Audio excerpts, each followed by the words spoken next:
BJP RSS একটা অপদার্থ দল। আজকে দেশের প্রধানমন্ত্রী নরেন্দ্র মোদী তিনি সবার প্রথম বলতেন, অনেকে আমরা ইলেকশনের ভোটের প্রচারের আগে শুনেছি আত্মনির্ভর ভারত।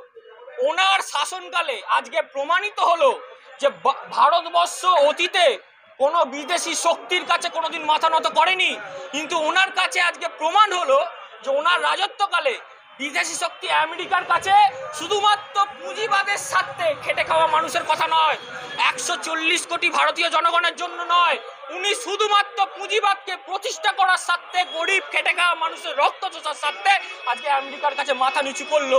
এবং উনি শুধু আমেরিকার কাছে নয়, 140 কোটি ভারতীয়কে আজকে গোটা পৃথিবীর কাছে মাথা নত হতে বাধ্য করলো।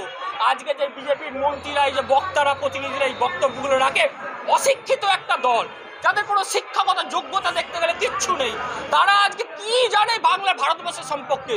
আজকে সোফিয়া কুরেশি তার ঠাকুমা পর্যন্ত লড়েছিলেন লক্ষ্মীবাইয়ের সাথে, ঝাঁসি রানীর সাথে, আমি শুনেছি বিষয় যুদ্ধতে লড়েছিলেন। তারা 3 পুরুষ ধরে ভারতকে সার্ভিস করে দিয়ে যাচ্ছেন।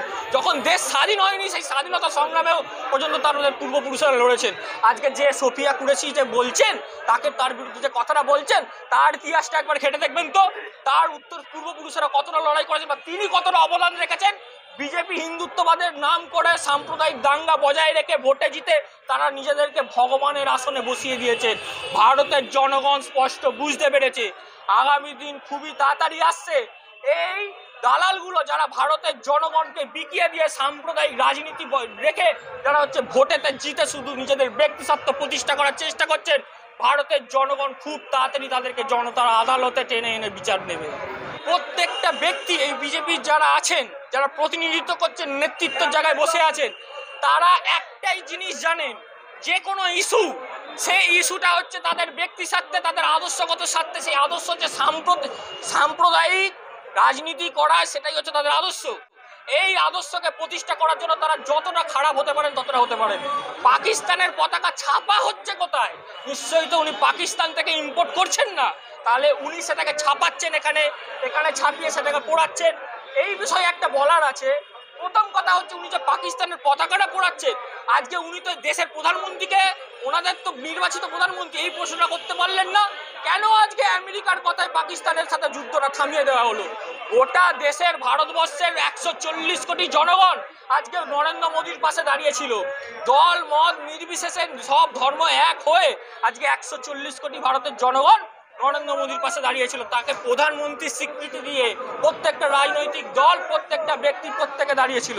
সেইখানে তিনি এই লড়াইকে শুধুমাত্র ব্যক্তিগত স্বার্থের জন্য থামিয়ে দিয়ে, পুঁজিবাদকে প্রতিষ্ঠা করার জন্য থামিয়ে দিয়ে আমেরিকার কাছে মাথা নিচু করলেন, ট্রাম্পের কাছে মাথা নিচু করলেন।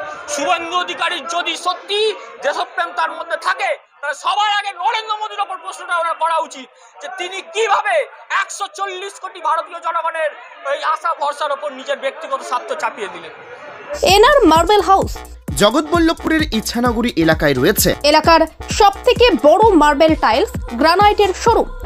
আমাদের কাছে জনসন, কাজারিয়া সহ বিভিন্ন নামি দামি কোম্পানির মার্বেল গ্রানাইট টাইলস সুলভ মূল্যে পেয়ে যাবে। এছাড়াও আমাদের সাথে রয়েছে রহমান পেইন্টস এবং রামিজ ইলেকট্রিকের যাবতীয় সামগ্রী পেয়ে যাবেন আমাদের কাছে। আপনার বাড়িকে সুন্দর করে সাজাতে চাইলে যোগাযোগ করুন আমাদের সঙ্গে। আমাদের ঠিকানা মুলুক চাঁদের বাঁধ, ইচ্ছানগরী, জগৎবল্লভপুর। কল করুন 6005419395 অথবা 9419905889 নম্বরে।